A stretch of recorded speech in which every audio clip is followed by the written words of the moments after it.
Listen, we don't judge. We listen with no judgment. Indaba ka-Anonymous osibhalele namhlanje ifundeka kanje. Isithwalo sami singenza ngilale nosisi bami noma nezingane zakithi. Ngiyabingelela kuwe dadewethu nakumphakathi wala ekhaya. Indaba yami iqala kanjena. Ngiwubhuti osekhulile nje impela. Ngokuzalwa ngiwase KZN eDumbe. Ngikhuliswe umama kanye nobaba ngaze nganeminyaka engu-12. Ngebhadi umama washona. Lokho ke kwaphoqa ukuthi siyohlala nogogo ozala ubaba.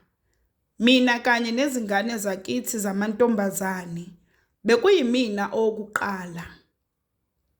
Sahlala kahle nje impela nogogo saqhubeka nesikole. Kuthe nje umama eseneminyaka emibili eshonile, ubaba wathatha omunye unkosikazi. Wase ugogo ecela ke ukuthi asihambe siyohlala nobaba kanye nonkosikazi wakhe.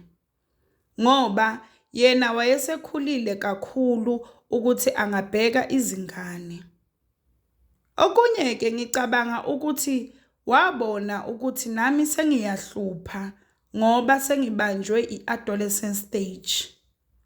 Angithi ngase ngibuya ebusuku ngapha sengimphendula.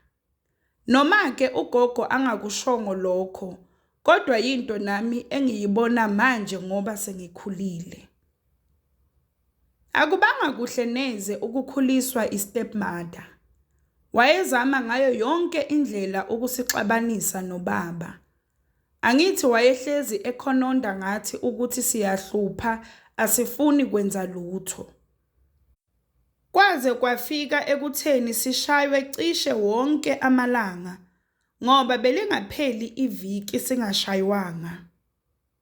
Wayenganqeni lo mama ukuthenga ugwayi awufake ezimpahleni zami ezingcolile bese ekhombisa ubaba ukuthi mina sengiyabhema. Lokho ke kwadala ukuthi ngigcine sengiphila nobhuti abadala kunami. Ngangibagezela imoto ngiphinde ngibawashele. Ngokuhlukumezeka ke engangikuthola ngashiya phansi indaba yesikole. Angithi ngase ngihlala kakhulu nalabo bhuti abadala. Engangingazi ke ngaleyo nkathi ukuthi bayizigebengu. Yibona futhi abangifaka umoya wokweqa ekhaya. Kuthe sengihlala nalabo bhuti, ubaba akazihluphanga nokuyongibheka. Nami ila ngabona khona ukuthi cha, akasangifuni ngempela kwakhe. Ngahlala nalabo bhuti isikhathi esingango-5 months. Bathi besuka lapho bangitshela ukuthi angeke bona bondle enye indoda. Base bengitshela indlela abaphila ngayo ukuze benze imali. Nami ngabona kuyimpilo engcono.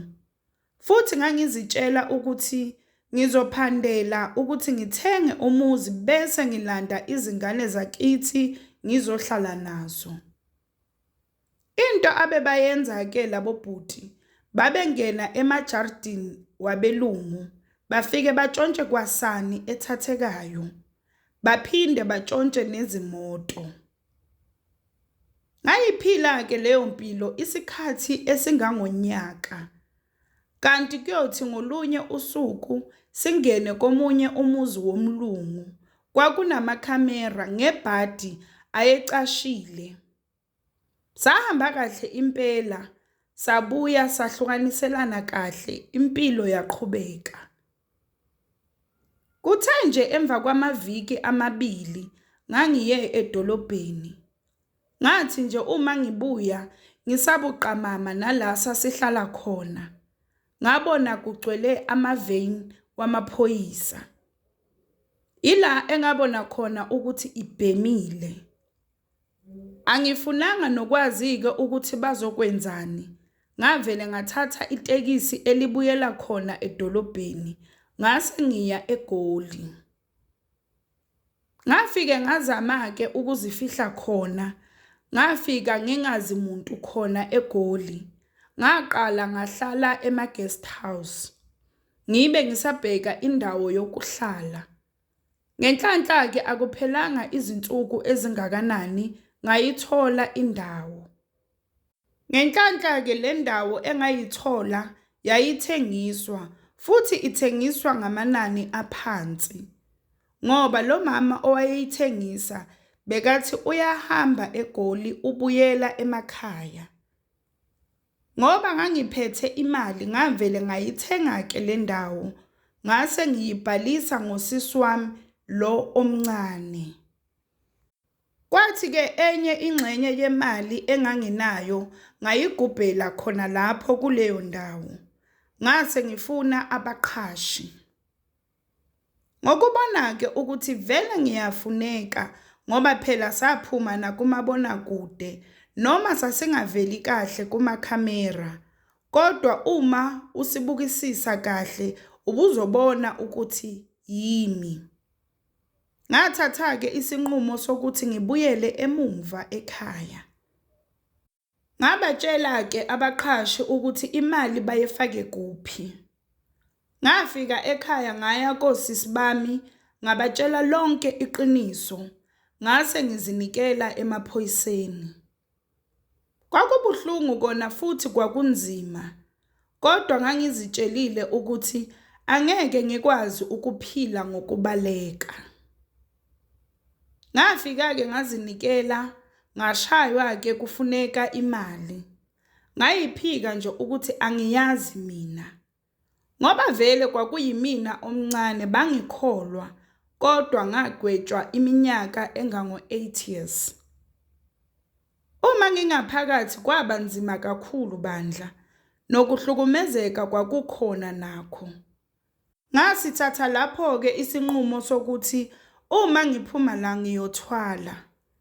Ngenxa yokubona ukuthi angifundanga ngapha sengine-criminal record, kusho ukuthi impilo yami vele isiphelile.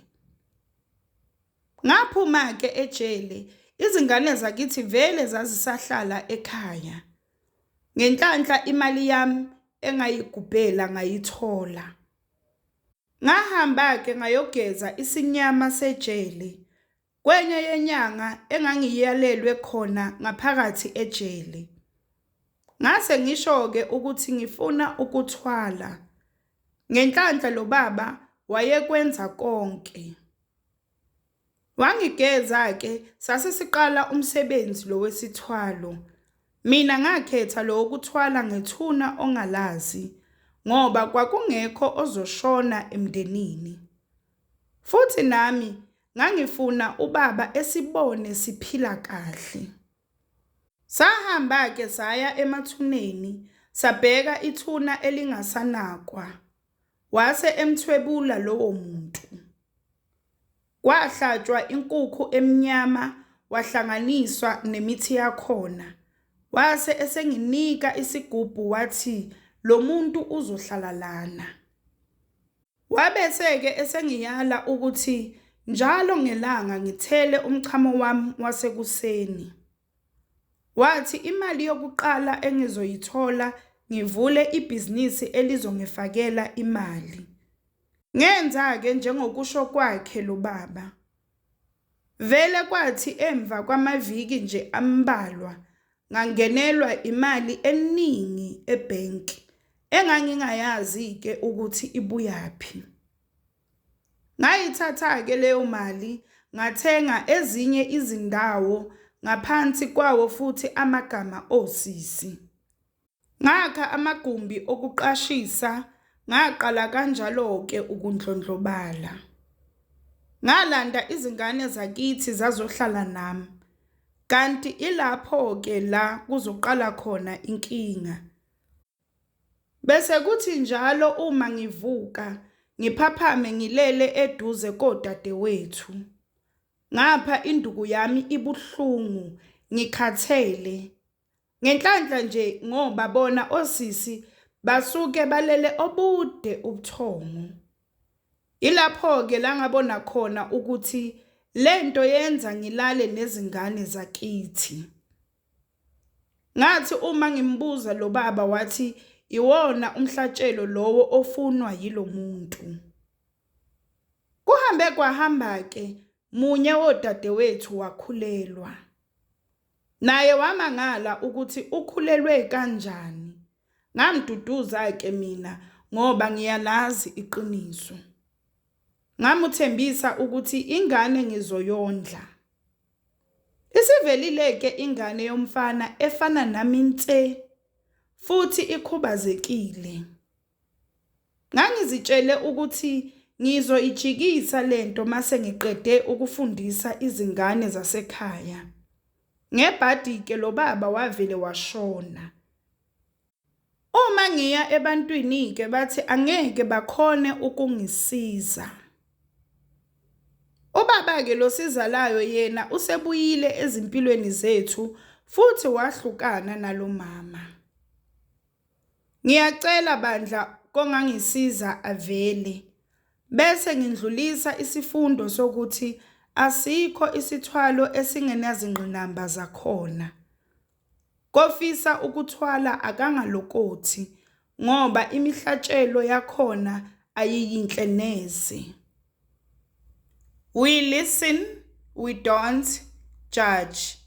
We listen with no judgment. Sacela usitshele ukuthi uqabangani ngendaba ka-Anonymous osibhalele namhlanje lapha ku-comment section. Sacela ungakhohlwa ukulike, ushare, usubscribe. Ungakhohlwa ukuthi ukusubscribe it's for free, awubhadali lutho, it's for free.